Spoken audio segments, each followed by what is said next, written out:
Hi, I'm Hakan. And I'm Sarah. And today we're going to be talking about how to make martial arts training at home fun and effective. Now, we get asked all the time by parents, we want to practice at home, my child loses interest, and how do we do this in the best way possible? So Miss Sarah, how do we do this? Yeah, this is a really common question that we get for parents because they want to be involved, but sometimes they have never done martial arts themselves.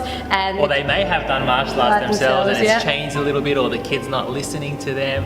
I mean, me personally, my father's the master himself, and it is difficult to break that father-instructor barrier. And sometimes we do have this challenge with our kids and their parents as well. So we're going to provide you with some really effective tools that can make this nice and easy. So I think one of the big things is making it fun. This is the first one. If you think about something that we do really well in our class, is that we make fitness, we make focus, we make structure, repetition fun.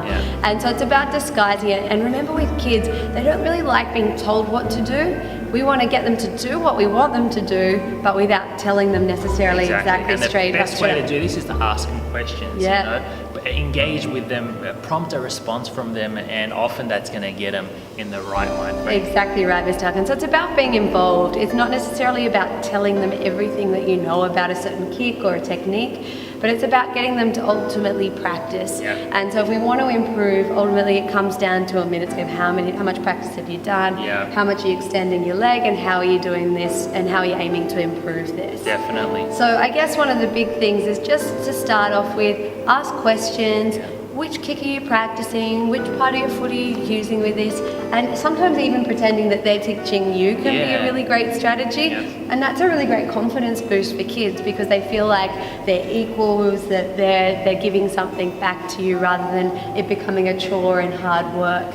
And I think the hard part is that we get parents saying, well, you haven't even done your practice this week, or you haven't done this. It's a very negative approach. And so we want it to be something that complements, something that helps you to engage with your child.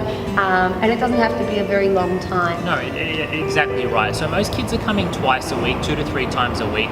And what we encourage is if the kids are coming, for example, on a Tuesday or a Thursday, maybe fit in a session at home on a Saturday or a Sunday on the weekend, where it's evenly spread apart.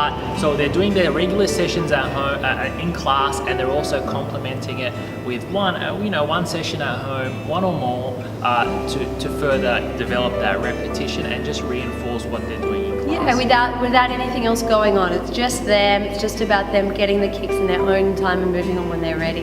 How much time? A lot of the times parents do think it needs to be a long period, but it really doesn't. No, we think about our own sessions. It's only worthwhile if I go to the gym for 40 minutes or an hour, and it's really not the case. One of the rules that we implement here, or we suggest here, is the age rule. So if a child's 5 years old, practicing for 5 minutes a couple of times a week, it really makes a big difference because it's that consistency factor. It's about forming those habits to keep on doing these skills for the rest of your life. And so if you're doing 10 minutes every week, at the end of the year, you've practiced for 520 minutes. And it really does reflect on those kids that do improve a lot. Just 100%. With those extra little practices at home, it really does help. Exactly right. So let's go back, and we just need to realize we want to make it fun. We want to ask lots of questions for the kids and be involved, but not necessarily tell them exactly what they need to do. And we want to make sure that the time period is right for their age. Yeah, definitely. Now, in terms of equipment, you really don't need a lot. However, there are some tools you can use to make this a bit more of an enjoyable experience, and some parents have gone down this path. Some parents have purchased a few mats, 3x3, 6, 9 mats, where they can set up in their garage and use that as a training area. You can purchase a target pad, which we use in class. Very cheap, very cost effective, and you get a lot of use out of it, which can always help with their repetition. Another tool, guys, is to follow their grading curriculum. You can use our Vimeo videos, which we filmed, outlining the detailed processes, which really complement their training. If you have a mirror close by, the kids can use a mirror to see their technique. However, I think what really works best and really helped me with my training is actually filming. A lot of the kids don't really know what their technique looks like. We can tell them, you can tell them, keep your hands up, kick a little bit higher. In their mind, they might be thinking that, but the moment we film it and they can actually see it, it actually really reminds them on what they need to do. You've got the slow-mo feature on most phones now, so there's a lot of tools we can really use to help with our kids. Now, all you really need though is a little bit of a grass area. If you're in a unit, you can go to a park close by. So the options are available for us. It's just a matter of going out there and having fun with it. Take your animal with you, take the dog with you, let the dog play around, make it a really fun experience. And kids love technology, right? So, that way it's not about them, you telling them what to do, they see it for themselves. And you can remind them on how cool it looks, because when you're in that first person, you really don't see how high you're kicking, how fast you're kicking, and how cool it really does look. So when you show the kids, I mean, we see it all the time. They go, oh, I didn't know it looked that cool. So there are some strategies you can use, but the big takeaway is make it fun and enjoyable. Correct, yeah. And in terms of one other thing I'd like to add, Miss Sarah, is sometimes parents do feel they have to play the corrective game. They have to, fix the mistakes.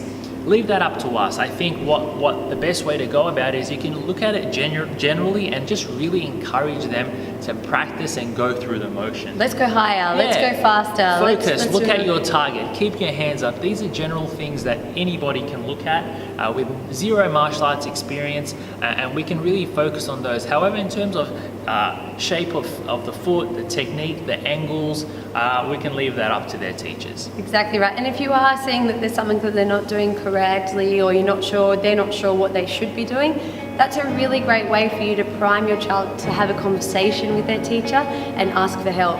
So instead of solving their problems, what you're doing is encouraging that conversation and teaching your child how to learn better in a group scenario. Asking that question, really getting to that specific area. For example, we love it when kids come up to us and say, look, I'm having troubles with this part of my technique.